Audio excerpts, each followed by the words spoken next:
In the deep dark hills of eastern Kentucky, that's the place where I trace my bloodline.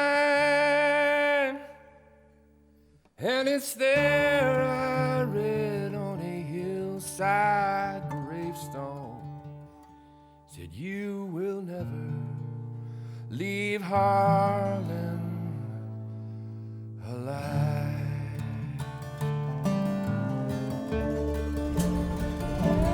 Well, my granddad's dead, walked down Cattern's Mountain, and he asked Tilly Hilton to be his bride.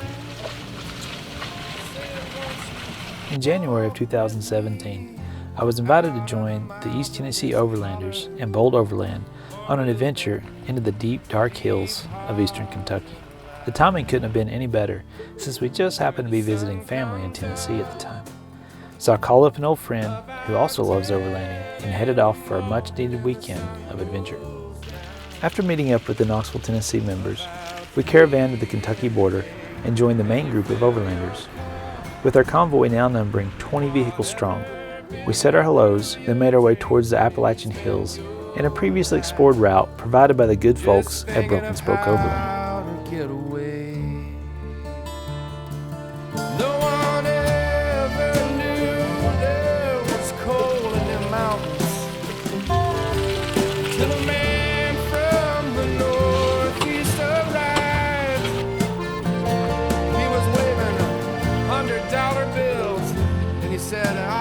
For your minerals, but he never left Harlan alive.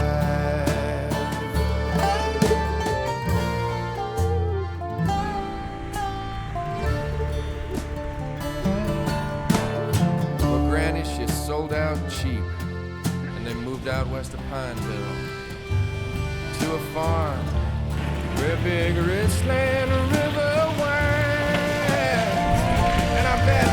They danced in the jig, and they laughed and sang a new song. Who said we'd never leave Harlan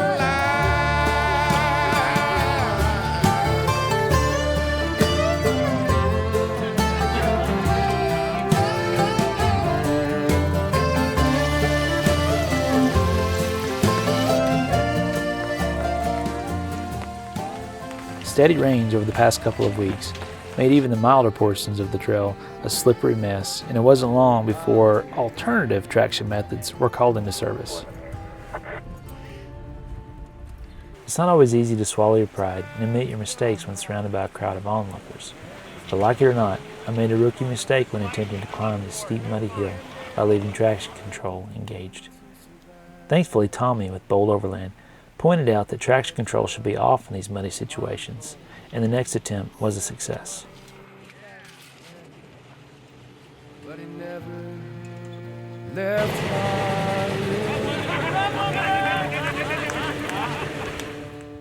where the sun comes up about 10 in the morning and the sun goes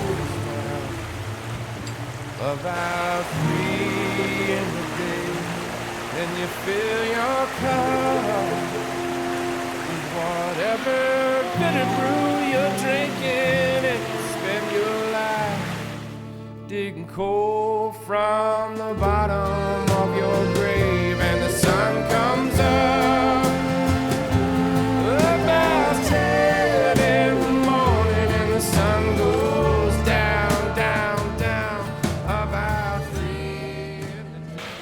The rest of the group made it up the hill without much trouble, with the exception of Kurt, whose four-wheel drive would simply not engage. After moving his trailer to Billy's Bold Overland rig, he was able to make a run at the hill and get close enough for a tug to the top.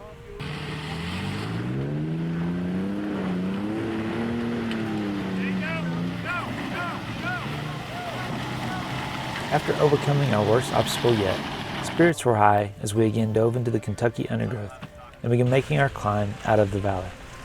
It wasn't long before the lead rigs came to a halt as the trail seemed to simply disappear into a wall of rock and trees. After taking some time to assess the situation, we were able to determine where the trail was intended to pass through, though it was severely degraded from erosion. While the route would be passable in dry weather, the constant rain over the past weeks had turned the ground into a sloppy mess. Since attempting to turn 20 rigs around in tight undergrowth would do significant damage to the trail side, we opted to invest the time in clearing and reinforcing the original path for those who would one day travel this route as well.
Easy. Yeah.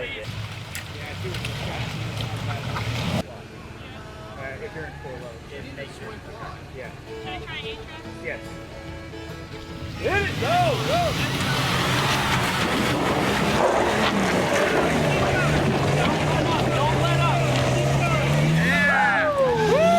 Yeah, that's right. A girl did it. What's the rest of y'all's problem? Two-wheel drive, Well, technically, you have four-wheel drive.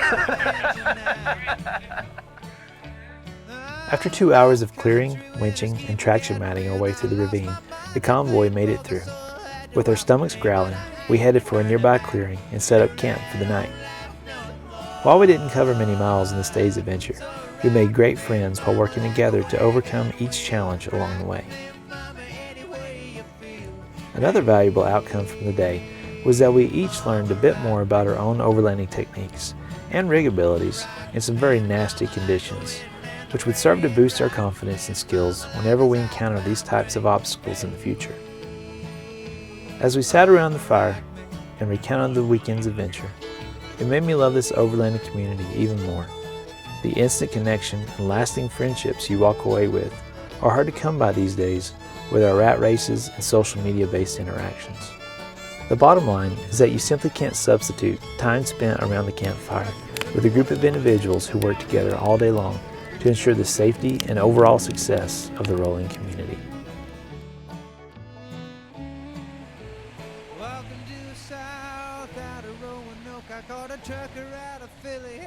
The next morning, after a hearty breakfast, we parted ways and headed south to East Tennessee, carrying more than a few pounds of Kentucky mud with us.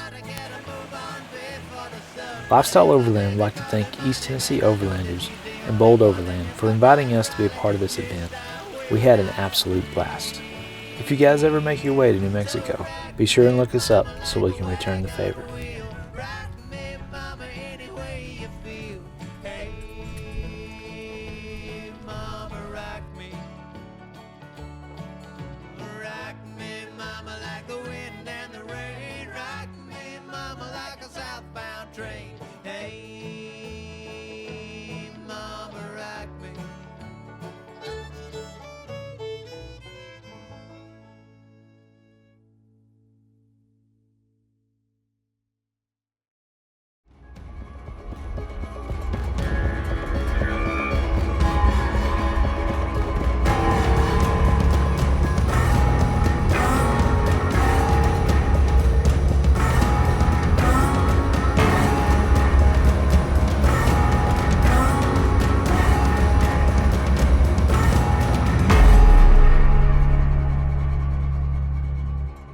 If you're based in the Southeast United States and looking for a great organization to be part of, then make sure and look up East Tennessee Overlanders on Facebook and join a truly exceptional group of individuals.